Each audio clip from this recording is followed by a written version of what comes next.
بسم اللہ الرحمن الرحیم۔ شروع اللہ کے نام سے جو بڑا مہربان نہایت رحم والا ہے۔ الف لام را، یہ خدا کی کتاب اور قرآن روشن کی آیتیں ہیں۔ کسی وقت کافر لوگ آرزو کریں گے کہ اے کاش وہ مسلمان ہوتے۔ اے محمد صلی اللہ علیہ وآلہ وسلم، ان کو ان کے حال پر رہنے دو کہ کھا لیں اور فائدے اٹھا لیں، اور طول عمل ان کو دنیا میں مشغول کیے رہے۔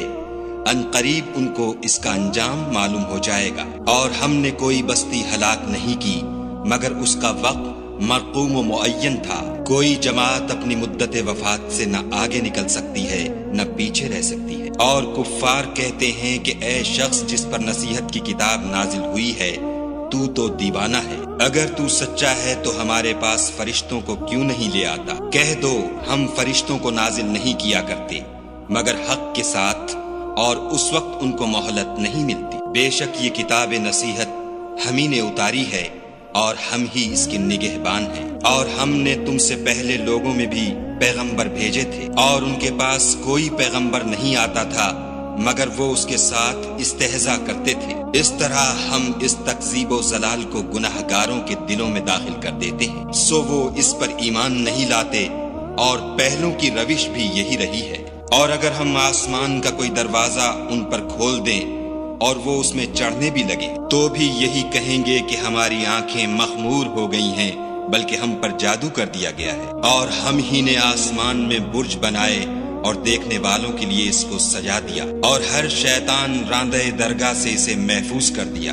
ہاں اگر کوئی چوری سے سننا چاہے تو چمکتا ہوا انگارہ اس کے پیچھے لپکتا ہے۔ اور زمین کو بھی ہم ہی نے پھیلایا اور اس پر پہاڑ بنا کر رکھ دیے، اور اس میں ہر ایک سنجیدہ چیز اگائی۔ اور ہم ہی نے تمہارے لیے اور ان لوگوں کے لیے جن کو تم روزی نہیں دیتے اس میں معاش کے سامان پیدا کیے۔ اور ہمارے ہاں ہر چیز کے خزانے ہیں، اور ہم ان کو بمقدار مناسب اتارتے رہتے ہیں۔ اور ہم ہی ہوائیں چلاتے ہیں جو بادلوں کے پانی سے بھری ہوئی ہوتی ہیں، اور ہم ہی آسمان سے مے برساتے ہیں، اور ہم ہی تم کو اس کا پانی پلاتے ہیں، اور تم تو اس کا خزانہ نہیں رکھتے۔ اور ہم ہی حیات بخشتے اور ہم ہی موت دیتے ہیں، اور ہم ہی سب کے وارث مالک ہیں۔ اور جو لوگ تم میں پہلے گزر چکے ہیں ہم کو معلوم ہیں، اور جو پیچھے آنے والے ہیں وہ بھی ہم کو معلوم ہیں۔ اور تمہارا پروردگار قیامت کے دن ان سب کو جمع کرے گا، وہ بڑا دانا اور خبردار ہے۔ اور ہم نے انسان کو کھنکھناتے سڑے ہوئے گارے سے پیدا کیا ہے، اور جنوں کو اس سے بھی پہلے بے دھویں کی آگ سے پیدا کیا تھا۔ اور جب تمہارے پروردگار نے فرشتوں سے فرمایا کہ میں کھنکھناتے سڑے ہوئے گارے سے ایک بشر بنانے والا ہوں، جب اس کو صورت انسانیہ میں درست کر لوں اور اس میں اپنی بے بہا چیز یعنی روح پھونک دوں تو اس کے آگے سجدے میں گر پڑنا۔ تو فرشتے تو سب کے سب سجدے میں گر پڑے مگر شیطان کہ اس نے سجدہ کرنے والوں کے ساتھ ہونے سے انکار کیا۔ خدا نے فرمایا کہ ابلیس تجھے کیا ہوا ہے کہ تو سجدہ کرنے والوں میں شامل نہ ہوا؟ اس نے کہا میں ایسا نہیں ہوں کہ انسان کو جس کو تو نے کھنکھناتے سڑے ہوئے گارے سے بنایا ہے سجدہ کروں۔ خدا نے فرمایا یہاں سے نکل جا، تو مردود ہے، اور تجھ پر قیامت کے دن تک لعنت برسے گی۔ اس نے کہا کہ پروردگار مجھے اس دن تک مہلت دے جب لوگ مرنے کے بعد زندہ کیے جائیں گے۔ فرمایا کہ تجھے مہلت دی جاتی ہے وقت مقرر یعنی قیامت کے دن تک۔ اس نے کہا کہ پروردگار جیسا تو نے مجھے رستے سے الگ کیا ہے، میں بھی زمین میں لوگوں کے لیے گناہوں کو آراستہ کر دکھاؤں گا اور سب کو بہکاؤں گا۔ ہاں ان میں جو تیرے مخلص بندے ہیں ان پر قابو چلنا مشکل ہے۔ خدا نے فرمایا کہ مجھ تک پہنچنے کا یہی سیدھا رستہ ہے۔ جو میرے مخلص بندے ہیں ان پر تجھے کچھ قدرت نہیں کہ ان کو گناہ میں ڈال سکے، ہاں بدراہوں میں سے جو تیرے پیچھے چل پڑے۔ اور ان سب کے وعدے کی جگہ جہنم ہے، اس کے 7 دروازے ہیں، ہر ایک دروازے کے لیے ان میں سے جماعتیں تقسیم کر دی گئی ہیں۔ جو متقی ہیں وہ باغوں اور چشموں میں ہوں گے، ان سے کہا جائے گا کہ ان میں سلامتی اور خاطر جمع سے داخل ہو جاؤ، اور ان کے دلوں میں جو کدورت ہوگی ان کو ہم نکال کر صاف کر دیں گے، گویا بھائی بھائی تختوں پر ایک دوسرے کے سامنے بیٹھے ہوئے ہیں، نہ ان کو وہاں کوئی تکلیف پہنچے گی اور نہ وہ وہاں سے نکالے جائیں گے۔ اے پیغمبر صلی اللہ علیہ وآلہ وسلم، میرے بندوں کو بتا دو کہ میں بڑا بخشنے والا اور مہربان ہوں، اور یہ کہ میرا عذاب بھی درد دینے والا عذاب ہے۔ اور ان کو ابراہیم کے مہمانوں کا احوال سنا دو۔ جب وہ ابراہیم کے پاس آئے تو سلام کہا۔ انہوں نے کہا کہ ہمیں تو تم سے ڈر لگتا ہے۔ انہوں نے کہا کہ ڈریے نہیں، ہم آپ کو ایک دانش مند لڑکے کی خوشخبری دیتے ہیں۔ وہ بولے کہ جب مجھے بڑھاپے نے آ پکڑا تو تم خوشخبری دینے لگے، اب کاہے کی خوشخبری دیتے ہو؟ انہوں نے کہا کہ ہم آپ کو سچی خوشخبری دیتے ہیں، آپ مایوس نہ ہوجیے۔ ابراہیم نے کہا کہ خدا کی رحمت سے میں مایوس کیوں ہونے لگا؟ اس سے مایوس ہونا گمراہوں کا کام ہے۔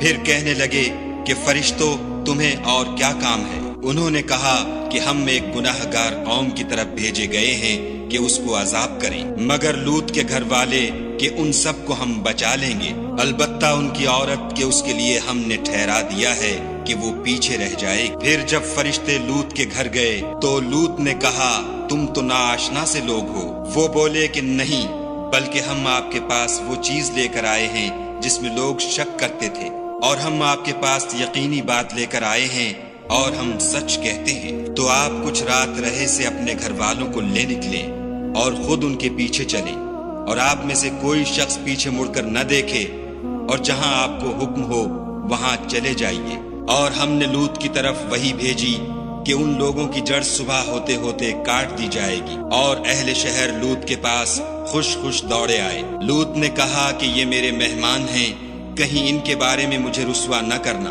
اور خدا سے ڈرو اور میری بے آبروئی نہ کیجو۔ وہ بولے کیا ہم نے تم کو سارے جہان کی حمایت و طرفداری سے منع نہیں کیا؟ انہوں نے کہا کہ اگر تمہیں کرنا ہی ہے تو یہ میری قوم کی لڑکیاں ہیں، ان سے شادی کر لو۔ اے محمد صلی اللہ علیہ وآلہ وسلم، تمہاری جان کی قسم وہ اپنی مستی میں مدہوش ہو رہے تھے، سو ان کو سورج نکلتے نکلتے چنگھاڑ نے آ پکڑا، اور ہم نے اس شہر کو الٹ کر نیچے اوپر کر دیا اور ان پر کھنگر کی پتھریاں برسائیں۔ بے شک اس قصے میں اہل فراست کے لیے نشانی ہے، اور وہ شہر اب تک سیدھے رستے پر موجود ہے۔ بے شک اس میں ایمان لانے والوں کے لیے نشانی ہے، اور بن کے رہنے والے یعنی قوم شعیب کے لوگ بھی گناہگار تھے، تو ہم نے ان سے بھی بدلہ لیا، اور یہ دونوں شہر کھلے رستے پر موجود ہیں۔ اور وادی ہجر کے رہنے والوں نے بھی پیغمبروں کی تکذیب کی، ہم نے ان کو اپنی نشانیاں دیں اور وہ ان سے منہ پھیرتے رہے، اور وہ پہاڑوں کو تراش تراش کر گھر بناتے تھے کہ امن و اطمینان سے رہیں گے، تو چیخ نے ان کو صبح ہوتے ہوتے آ پکڑا، اور جو کام وہ کرتے تھے وہ ان کے کچھ بھی کام نہ آئے۔ اور ہم نے آسمانوں اور زمین کو اور جو مخلوقات ان میں ہے اس کو تدبیر کے ساتھ پیدا کیا ہے، اور قیامت تو ضرور آ کر رہے گی، تو تم ان لوگوں سے اچھی طرح سے درگزر کرو۔ کچھ شک نہیں کہ تمہارا پروردگار ہی سب کچھ پیدا کرنے والا اور جاننے والا ہے۔ اور ہم نے تم کو 7 آیتیں جو نماز میں دوہرا کر پڑھی جاتی ہیں، یعنی سورہ الحمد اور عظمت والا قرآن عطا فرمایا ہے، اور ہم نے کفار کی کئی جماعتوں کو جو فوائد دنیاوی سے متمتع کیا ہے، تم ان کی طرف رغبت سے آنکھ اٹھا کر نہ دیکھنا اور نہ ان کے حال پر تعصب کرنا، اور مومنوں سے خاطر اور تواضع سے پیش آنا، اور کہہ دو کہ میں تو اعلانیہ ڈر سنانے والا ہوں، اور ہم ان کفار پر اسی طرح عذاب نازل کریں گے جس طرح ان لوگوں پر نازل کیا جنہوں نے تقسیم کر دیا، یعنی قرآن کو کچھ ماننے اور کچھ نہ ماننے سے ٹکڑے ٹکڑے کر ڈالا۔ تمہارے پروردگار کی قسم